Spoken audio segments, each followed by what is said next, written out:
Now, moving on, the National Disaster Management Agency under the Office of the Vice President has recently celebrated International Day of Disaster Risk Reduction, which is celebrated 13 October each year worldwide. The event was held at the NDMA's office in Kanifing with the theme Fund Resilience, Not Disasters. Hadijaju reports.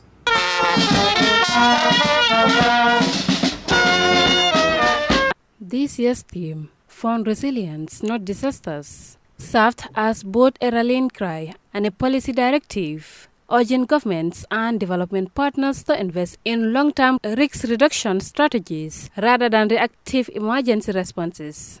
The event brought together government officials, National Assembly members, local authorities, development partners and NDMA staff to reflect on progress made and challenges ahead in reducing disaster-related losses in lives, livelihoods and health. Executive Director of NDMA, Sana Dahaba, emphasized the importance of proactive planning and community engagement in building national resilience. He cited persistent disaster risks affecting countries globally, including the Gambia, and called for stronger collaboration to address underlying vulnerabilities.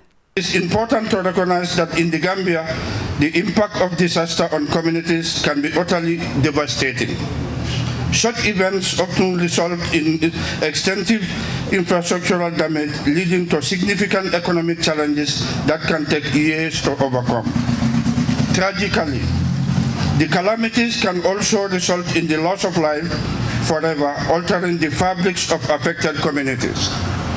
Disasters disrupt daily life and hinder development, creating a host of long-term challenges that exacerbate existing vulnerabilities among those impacted. Dahaba commended both the government and international partners for their shared commitment to resilience building, noting that disaster preparedness must go beyond emergency response to include structural reforms and inclusive risk management. Representing the Permanent Secretary from the Office of the Vice President, Tabara Sise reaffirmed the government's dedication to strengthening policy frameworks and partnerships that promote resilience across sectors. Focus remain proactive investment, building resilience, strengthening early warning system, and empowering communities to anticipate and withstand shocks.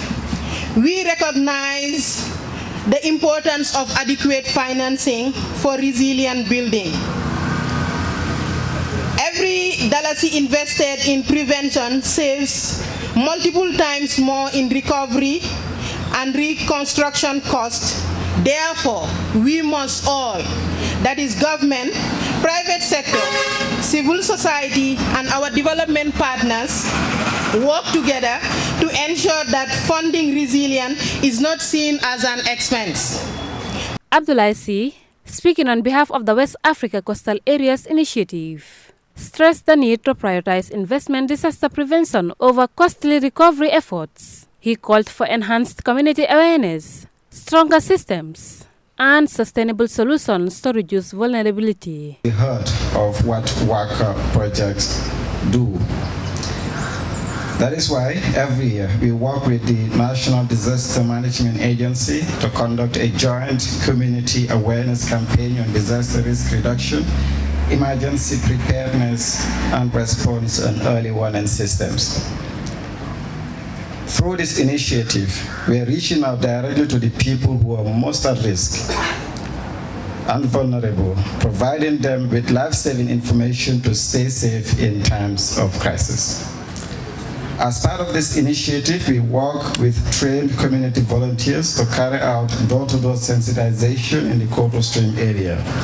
Against the backdrop of rising climate-related disasters, the observance served as a timely reminder of the need for global cooperation and adequate funding to support vulnerable nations like the Gambia in building resilience and safeguarding communities. The International Day for Disaster Risk Reduction was established in 1989 by the United Nations General Assembly to foster global awareness and action toward reducing disaster risks and impacts. For Star TV News, I am Hadijaju.